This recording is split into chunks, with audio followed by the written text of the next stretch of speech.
પાટણ જિલ્લાના શંખેશ્વર ખાતે ભારતીય ઇતિહાસ સંકલન સમિતિ ગુજરાત પ્રાંતનું અધિવેશન મળ્યું. પાટણ જિલ્લાના શંખેશ્વર સ્થિત 108 જૈન મંદિરના વૃષભ સભાગાર ખાતે ભારતીય ઇતિહાસ, સંસ્કૃતિ અને સંવિધાનના મુખ્ય વિષય તેમજ સ્થાનિક ઇતિહાસ બિંદુઓ પર આયોજિત એક દિવસીય દ્વિવાર્ષિક અધિવેશન સંપન્ન થયું.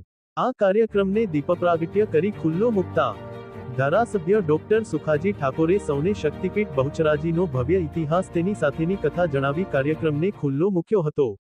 આ પ્રસંગે અખિલ ભારતીય ઇતિહાસ સંકલન સમિતિના અધ્યક્ષ ડોક્ટર અંબાદાન રોઢિયાએ કાર્યક્રમની રૂપરેખા પ્રસ્તુત કરી હતી. આ પ્રસંગે ઉપસ્થિત મહાનુભાવોના હસ્તે ઇતિહાસ ગૌરવ દર્શન સ્મરણિકા સહિત સરદાર પટેલ વ્યક્તિત્વ અને કર્તૃત્વ તેમજ 52મી સદી પુસ્તકોનું વિમોચન કરાયું હતું. આ પ્રસંગે ગુજરાત પવિત્ર યાત્રાધામ વિકાસ બોર્ડના સચિવ રમેશભાઈ મેરજાએ જણાવ્યું હતું કે ગુજરાત પાસે પર્વતો, નદીઓ, સમુદ્ર સહિતની ભૌગોલિક રચના છે.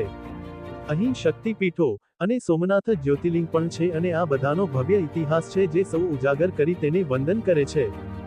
ગુજરાત અને ભારત સરકાર તેના ભવ્ય વારસાને જાળવે છે. આ કાર્યક્રમના મુખ્ય વક્તા ICHR નવી દિલ્હીના ડોક્ટર ઓમજી ઉપાધ્યાયે પોતાના વક્તવ્યમાં ભારતીય ઇતિહાસ, તેની કાલગણના, તેની સ્વભાષા અને ગુરુકુળ પરંપરા વિશે વિસ્તૃત ઉદાહરણ સહિત સમજ આપી હતી.